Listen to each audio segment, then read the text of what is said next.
rocking with you 100% too over here at the corner, man, and on the whole block, man. You know what I'm saying? We riding with you. No, I appreciate that, man. 100%. Y'all got nothing but love and support from me too. 100%. Thank you. That's what's up. Hey, check this out, man. I told this to a couple of other fighters that we had on the show. Same courtesy to you, bro.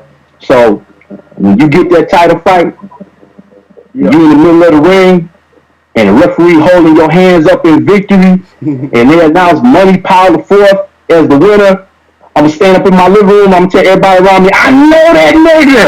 I know that nigga right there. That's my man, Money. So I just want to let you know that. I'm about to give you a shout out right there in the middle of the ring. Hey, that's what's up. Already, man. Appreciate it. My word. Y'all be the first one I give an interview to. Appreciate it. That's what's up, man. Hey, shout out to the whole Block fam. Already. Already, man. I appreciate it. Thank you. All right, yeah. Like before we went on this quarantine, they took our sport away, man. Got us forced to watch replays. You know what I'm saying? You know, you was watching any fights? You was keeping up with what was going on in the sport? Oh yeah, all the time, man. I'm always staying up on it. Got to. This not in my career. This is my love. So I'm always staying up on it. All right, this is the first fight I want to go over. I'm gonna get mine off. Tell you my opinion. You know what I'm saying? You can get yours. I want to talk about the Wilder Fury fight. The number two. Okay. All right. Now, I ain't with the glove gate or none of that. I just want to talk about what happened in the ring. What I didn't see from Wilder and what I saw from Fury. I saw Fury come forward.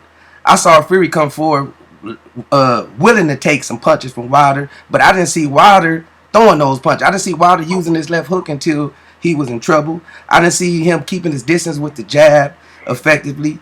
A lot of things I saw was just like one thing, just throwing that right hand. I mean, I was disappointed in the fight. Like, you know, I made a few funny videos, not disrespecting Wilder or nothing. It's all in humor and boxing about what I saw when I was watching it. But what did you see in that fight and what did you take away from that fight when you saw it? To be honest with you, I think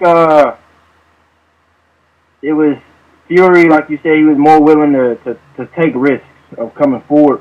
And I'm gonna be real with you, man. I'm a Wilder fan. You know, that's American heavyweight champion, right here in Alabama too. So I was, you know, I'm on his side regardless. You know what I mean? But he definitely was, I think, too much looking for that right hand, just too much. And he wasn't using his jab enough amongst his other weapons. And that's sometimes, man, that's the only downside sometimes about when you knock everybody out. You start looking for that one punch too long, and sometimes it doesn't come. And just that night it didn't come. And Fury was just the better man that night. You know what I mean? He put his game plan. He put his weight down on Wilder. He was putting his punches together. He was pressing forward. He was fighting like he was on a mission. You know what I mean? He had a statement to prove. And it's no knock on Wilder's heart or anything like that, because I know his heart's always in it, but it was just the fact that I think he was too much looking for that right hand again because of that first fight. You know what I mean? Not only the first fight, but Wilder's knocked out everybody. So I think it was just too much looking for the right hand, not enough with the trying to set the right hand up with the jabs. Even though they both big heavyweights, you still can throw body shots. I feel Wilder could get his footwork better too. He's fast already. He's athletic. You know what I mean? He can use his feet more. Just more hands altogether, just not with the right hand. Like, stop trying to. I feel like sometimes he was overshooting that right hand. Like, literally, you could see it coming. And he has to find ways to disguise his right hand, throw his right hand different ways, different speeds, you know, up and down. Disguise it with the jab. Put the jab in their face to blind them, then let the right hand come after that. Throw the right hand off of another punch. You know what I mean? Get the guy looking here, and you throw it there. It's just too much for looking for the right hand. And I want to see Wilder back on top because I'm a fan of his. You know, we had the belt over here in the United States. Like I said, he's right here at Alabama. And I just can learn from this and just keep moving forward. But he has to make the adjustment moving forward. And I think the biggest thing that he just needs to tell himself So he'll be even more successful. Is that I'm not gonna knock everybody out. If the knockout comes, it comes. Don't go in there 100% just saying I'm gonna knock this guy out with his right hand, because if you just keep loading up looking for it all night and then it doesn't happen, then what? You know, got other tools you can use, but pull them out of the bag. Don't just keep pulling the same tool out, because this tool might not be able to fix this problem. So you gotta have other tools. Yeah, real talk. Anything you want to add to that, bro? Nah, man, that's all I got. Hey, I got one more. I take it back. I got a mulligan. What, in your opinion, we've gotten a bunch of different answers from a bunch of different fighters, man. But what to you is the hardest thing about the sport of boxing? I think the hardest part about boxing is just the sacrifices that you have to put in if you want to get to the very top. It's only hard depending on the people that you're surrounded with, but I would say it's difficult only because you have to have a good team that can see the same dream as you. Because this isn't just something that's just going to happen overnight. This takes years and years just to get to the top, and then staying at the top is just a whole nother element. You know what I mean? So the sacrifices that you have to be willing to put in, not just yourself, but your loved ones. Like with my team, when we go on those training camps or like when we leave and stuff, they got to leave their families behind too. So that's sacrificing. They sacrificing time with their loved ones. Missing out on events that you'll never see again. I've missed out on graduations, weddings, birthdays, stuff like that. Stuff that only happens one time, I won't see again. But that's why you have to have people in your corner that are supportive and understanding of you. And you also have to be able to stay strong mentally. You know, to be able to tell yourself, I know I don't have what I want in life right now, but if I keep putting in this time, this prayer, this blessing, all this work, it's going to one day pay off. You have to be able to be strong mentally. You know, and the sacrifices you're going to put in, it's going to be hell. But what you're going to get in return is going to last forever. So you got to be willing to sacrifice and deal with that pain. But what you're going to get is going to last forever. So I say that's the biggest thing, the sacrifices you're going to have to be willing to give up so you can make that dream become a reality. That's what's up, man. That's an excellent answer, bro. Excellent answer, man. Because the majority of the fighters that we talk to, they normally tell us making weight is the hardest thing about the sport, man. But that answer right there, that was A1 right there. That was platinum. But that's all I got, Marlo. You got anything else, bro? All right. Yeah, I got one more fight I want to talk about, man, because this is probably another interesting fight. The Charlo Harrison the Charlo Harrison fight, the first and the second one. How did you see the first one playing out, and how did you like the second fight? The first one, man, was close. Because like Tony was boxing good, but it really just goes off of what you like. You know what I mean? That's one of them kind of fights, like, what do you like? It was kind of like with Golovkin and Canelo, the second fight. Canelo was pushing forward and landing more shots that looked eye-catching, but Golovkin was landing a lot of punches, too. They just maybe were not as eye-catching, and that's sometimes the things that sway people this way. This guy can be landing more punches, but just because this one looks a little bit more eye-catching, they'll go this way. But back to the Charlo Harrison thing, I think that's kind of the same thing. You know, Jermell, he throws more maybe like explosive kind of punches, so they may always look harder, but Tony has great boxing ability. Like, I sparred with Tony earlier that year. I sparred with Tony. Tony got great boxing ability, man, and he has great punch selection. The first fight was close. The second fight, I thought Tony was winning until he got caught. He was boxing beautifully. He was confident. He was prepared. Just Jermell was, you know, at the same time, Jermell, he a dog too. He wanted to get that title back, and he caught Tony. And, you know, that just goes to show you that even when you may be getting outboxed, you get down and get nitty-gritty, you can go ahead and change the fight with one punch. Sometimes you got to be able to fight him. Because Tony, in my opinion, Tony's the better boxer. Like, putting his hands together and stuff like that, it looked a lot crisper, sharper punches were coming from Tony.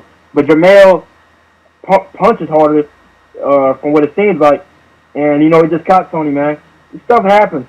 And I don't want to seem like I'm too biased because I know Tony. But, I like Tony as a guy, too. And the mindset that he brings to the table, especially like if you sit down and talk to him, man, he a real down-to-earth guy. And rest in peace to his father, because I know he lost his dad, man. I'm real sorry to hear about that just recently to the virus. Yeah. But Tony's a good fighter. I know he'll bounce back. But Jermell just caught him, man. But I thought Tony was ahead in that fight. That's my opinion, but I thought Tony was ahead in that second fight. I thought he was ahead, winning. He just got caught. Right. Condolences to the Harris family, man. I'm sorry to hear that. Yeah, R.I.P., man. See, I got another fight for you, though, because we own that. What about GGG and Jarenchenko fight? Remember that? Man. Dog, that was a fight right there. I'm going to be real with you. I saw Derevyanchenko fight live. I fought on his card in February last year, I think, because he fought Jack Cloquet. And when I saw that, I was like, I think Triple G going to stop him.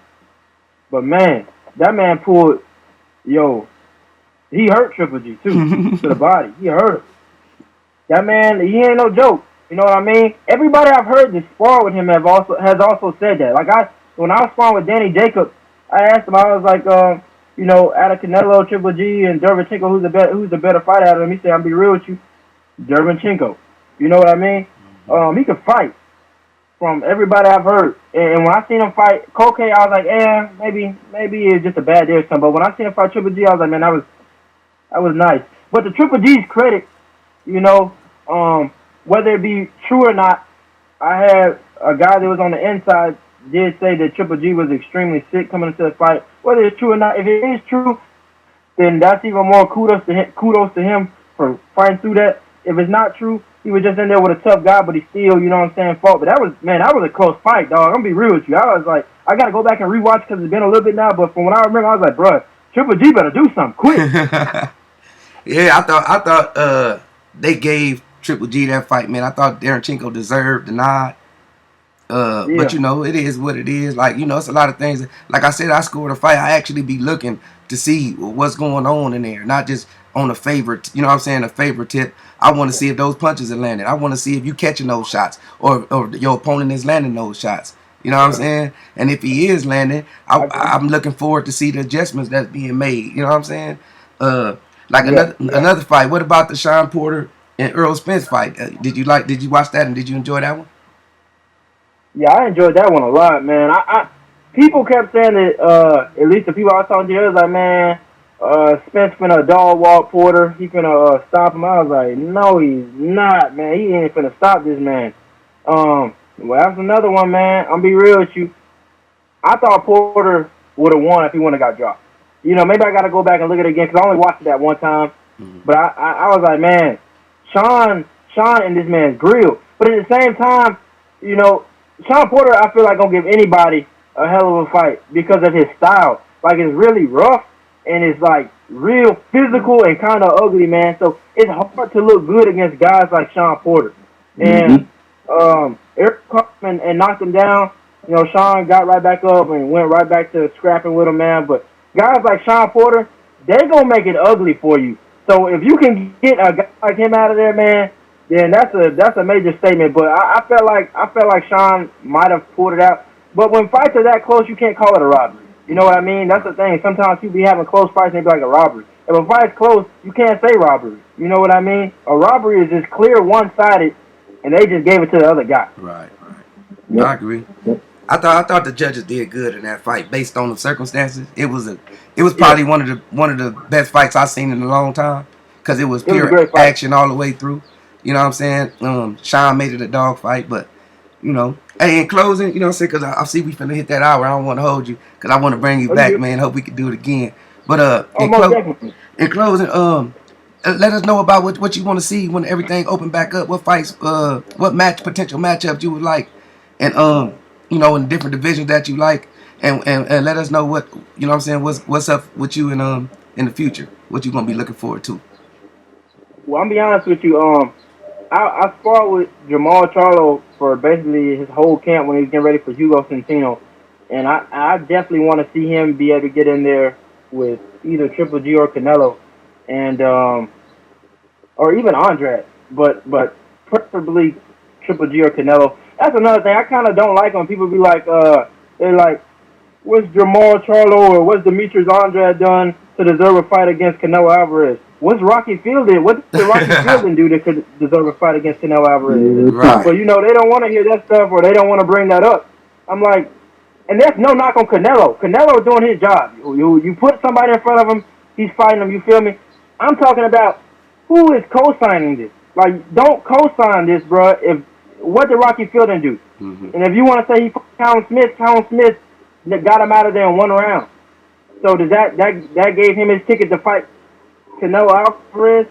I heard some people on the zone say they were definitely playing with Jamal Charlo did. They said Jamal fought Brandon Adams and fought Dennis Hogan. So does that mean he get a chance to fight Canelo Alvarez? I'm like, you can say that, but he won. Rocky Fielding lost against Callum Smith, and y'all gave him the Canelo Alvarez fight. So how is that justifiable? How is it justifiable for the Demetrius Andrade has not got a fight against Canelo Alvarez against Gennady Golovkin? For some reason, they keep trying to make Andrade and Charlo fight. Why don't you let them fight one of them? Y'all keep trying to match them two up. I feel like they're trying to eliminate one of them to make the threat lesser, and then give the winner to whoever. You know what I'm saying? I don't know. I just feel like these are two hungry guys who have been around for a long time. Stop saying they don't deserve a fight with this guy. These guys are champions. You want to say, well, Jamal Charlo didn't really win his 160-pound belt. It was given to him. That's not his fault. He did his job by putting himself in place for being a mandatory. He's been asking for the fight. You know what I mean? I'm sure, and this is the thing, like, I don't think Canelo's ducking nobody. I don't think Triple G's ducking nobody. I don't think Andre's ducking nobody or Charlo. I don't think none of these guys are ducking nobody. They at the top. You know what I mean? I don't think it's them. I think it's the promoters just making it pure hell for these fights not to happen. These guys want to fight each other. And I say that because even though the pros and the amateurs are different, some of these guys fought each other in the amateurs. And that's like them seeing their names pop up on the board like, okay, I'm fighting this guy tomorrow. You know what? Since I see I got to fight him, I ain't going to fight him. I'm scared of him. You think them guys going to say that? They showed up the next day and fought. Just like they're doing the pros. It's not their fault, man. Like, I've sat right there on the business side and watched how that stuff goes down. Like, with my own eyes, it is not easy. And it's not the fighter's fault. It's the promoters, the managers, all these business people, bro, they get so greedy with the money. You know what I'm saying? They get so greedy. They like, nah, we want this. We want the views. We want it to be on our network. No, we want it to be in this venue. You know what I mean? These guys want the fight. But I'm starting to digress some. But what I'm saying is, why are these fights not happening? Why is Jamal Charlo not fighting Gennady Golovkin? Why is Jamal not fighting Canelo Alvarez? Why is Andrade not fighting these guys? Why are these fights not happening? I'm sick and tired of hearing you don't deserve this fight. Listen, if I got a belt, whether you think I deserve it or not, at the end of the day, I am a champion. It don't matter how I got the belt. I am a bona fide champion right now. I have the belt. Whether you say it was given to me, whether I stole it off the street, whether I beat a dude over the head to get it. I got the belt. You want the belt, make the fight happen. Right. And if they say, and for the people to say these fights, well, he don't deserve the fight because it's too easy. Well, if it's too easy, why not let him knock another champion off? That's not an excuse. Yeah. Not an excuse. I tell them, Mayweather gave Canelo a shot. What did Canelo do to deserve the Mayweather fight? But fight on Mayweather's undercard. Exactly. You know what I mean? It's always an excuse. Yeah. And a lot of times it don't be the fighters making an excuse. It be the fighters' fanboys or the fighters' yes men or their businessmen or whatever, man. I just want to see the fights happen. You know what I mean? You know, one day I'm going to get up to the top too, and when the opportunity presents itself for me to finally fight those big name guys, I'm going to be right there knocking at the door. You only got a small window to really solidify yourself, man. It's not just a champion, but the best. You feel me? Because guy can fight and lose, and then all of a sudden his stock goes down. Now guys like, well, I don't want to see this much. You know, get these guys while they hot. You know, while they hot, man, go get them. And I just want to see them fights happen, man. That's all. Yeah, the money gonna be there. The money definitely gonna be there. Yes, sir. Hey, and we rocking with you. We rocking with you all the way there too. Yeah, I man. really appreciate that. 100%, dog. Thank you. Yeah, we gonna give it all to him, man. We gonna close with that one, man. I definitely enjoyed the conversation, man. I was waiting for it. Man. Already. Hey, well, check this out before we close it out, man. Hey, Money. Any social media you got, man? Go ahead and give it out to the people so they know where they can follow you and they can keep tabs and you know what I'm saying. They can keep track of you while you on your journey. Okay. Oh yeah. My Instagram is Money Powell the fourth, the Roman numeral or just IV, and on Facebook my name is Silver Powell because for some reason Facebook won't let my name be Money, but I got like a little business page on there too if you type in my first name, but on Facebook is Silver Powell. Hey, when we get up out of here, send me your contact info. I'll put it on the video. I got you. No I put problem. all that, your business, Facebook, your anything you want, send it to me on IG, and I'll put it on the video when I hook it all up. Okay, thank you, man. I really appreciate that. That's love right there. Thank you. Facts, man. Yeah. Shit, and all that. Anything you want to tell the people before we go? Oh yeah, man. Does everybody stay safe? You know, I don't know if the virus is affected anybody you know personally, or even if it's affected you and you tuning in right now, man. I just say, keep your faith strong, keep praying to God. God gonna take care of us. And like I said earlier, even though these times may seem dark, you know, this is a new experience for all of us. Find a light in the situation. If you can't find one, make a way. You know, don't let that negative energy win. You know what I'm saying? Just stay positive, stay prayed up, stay blessed, and just stay safe. Facts. Thank you, man. Thank y'all for letting me be on the show again. I really appreciate that. Man, That's what's up, man. Ladies and gentlemen, the one and only future champ, future GOAT, Money Powell the fourth is in the building. Man, appreciate it, champ. Most definitely. Hey, man, I hope y'all enjoyed the time, man. We're gonna try to get them back again for some more chop up. But until next time, don't forget to tell them haters and trolls, the fuck out my gym. Peace. You heard him? Gia.